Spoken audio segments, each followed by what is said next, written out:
முதலமைச்சர் விஜய் தலைமையிலான தவேக அரசின் முதல் பட்ஜெட்டில் கல்வித்துறைக்கு நிதி குறைப்பு என்று கல்வியாளர்கள் அதிர்ச்சி தகவலை வெளியிட்டுள்ளனர். இதுகுறித்து நம்முடன் பேசுவதற்காக கல்வியாளர் முருகையா இணைப்பில் இருக்கிறார். வணக்கம் சார். வணக்கம். என்னை பொறுத்த வரைக்கும் இது இந்த அரசினுடைய முதல் நிதிநிலை அறிக்கை என்கிற காரணத்தினால கல்வித்துறைக்கு, பள்ளி கல்வித்துறைக்கு குறிப்பாக கூடுதல் நிதி ஒதுக்கப்படும் என்று நான் நினைத்திருந்தேன். கடந்த ஆட்சியில 46,767 கோடி ரூபாய் ஒதுக்கி இருந்த சூழலில் இன்று 44,527 கோடி ரூபாயை பள்ளி கல்விக்கென ஒதுக்கியிருக்கிறார். 2,240 கோடி ரூபாய் குறைவாக ஒதுக்கி இருக்கிறார்கள்.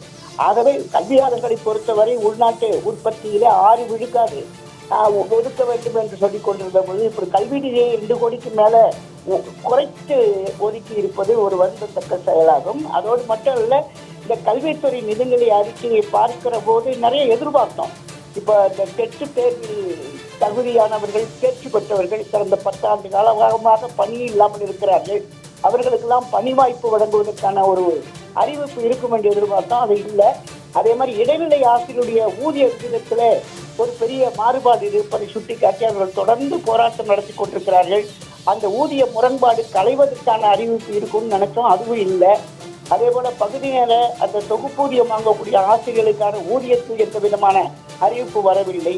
அதே போல அரசு பள்ளியினுடைய அந்த ஆக்கப்பூர்வமான வளர்ச்சிக்கான திட்டங்கள், ஏதோ ஒரு 10,000 ஸ்கூலுக்கு சூப்பர் கிளீன் திட்டம் என்று சொல்கிறார்கள். எல்லா பள்ளிக்கூடமுமே சுத்தமாகத்தான் இருக்க வேண்டும். பள்ளி வளாகம் என்பது மிக தூய்மையாக இருக்க வேண்டும். பள்ளி தலைமுறைக்கும் கோயில் செய்வோம் என்றால் பாரதி.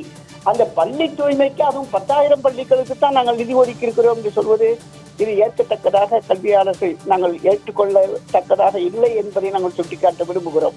எல்லா பள்ளிகளுமே தூய்மையாக இருக்க வேண்டும், பாதுகாப்பாக இருக்க வேண்டும் என்பது ஒரு கல்வித்துறை இதை பொறுத்தவரையில் அது அடிப்படை தேவை. அதை போய் சொல்லியிருக்காங்க. இப்படி பல்வேறு எதிர்பார்ப்புகள் இன்றைக்கு நிறைய எதிர்பார்த்தோம். பல்கலைக்கழக துணைவேந்தரை பற்றி அறிவிப்பு எதிர்பார்த்தோம். இந்த டெட் தேர்வு பற்றி ஆசிரியர்களுக்கு அதுக்குள்ள அறிவிப்பு எதிர்பார்த்தோம். எந்த அறிவிப்பும் நம்முடைய நிறைவேற்றப்படாத ஒரு ஏமாற்ற நிதிநிலை அறிக்கையாக இருப்பதாகத்தான் எங்களுடைய போன்ற கல்வியாளர்கள் நாங்கள் கருதுகிறோம். முருகையா சார், தவேக அரசின் முதல் பட்ஜெட் இது இல்லையா? இந்த பட்ஜெட் குறித்து ஒரு எதிர்பார்ப்பு இருந்துட்டே இருந்தது. அது பூர்த்தியாகி இருக்குன்னு நினைக்கிறீங்களா, இல்லையா? அதைத்தான் நான் குறிப்பிட்டு சொல்ல விரும்புகிறேன். இந்த முதல் பட்ஜெட்டுங்கிறதுனால நான் ரொம்ப ஆவலோடு இந்த நிதிநிலை அறிக்கையை எதிர்பார்த்தேன். அதுல எல்லாம் இதெல்லாம் இருக்கும்னு நினைச்சேன்.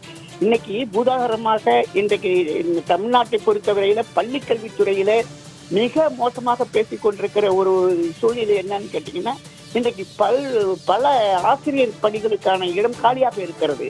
பல அரசு பள்ளிகளில போதுமான ஆசிரியர்கள் இல்லை. அந்த இடத்துல எல்லாம் பாத்தீங்கன்னா, நீங்க பகுதி நேர ஆசிரியர்கள் பணியாற்றி கொண்டிருக்கிறார்கள், தொகுப்பூதியத்திலே பணியாற்றி கொண்டிருக்கிறார்கள். அவர்களுக்கெல்லாம் ஒரு தீர்வு பிறக்கும் இந்த பட்ஜெட்ல. இந்த தவேக அரசுடைய முதல் நிதிநிலை அறிக்கையில ஒரு நல்ல ஒரு வரவேற்பு அமைந்த ஒரு நிதிநிலை அறிக்கையாக அமையும் என்று எதிர்பார்த்த சூழ்நிலையில எந்த அறிவிப்புமே இணைப்பில் உங்களுடைய கருத்துக்களை பதிவு செய்தமைக்கு நன்றி திரு முருகையா.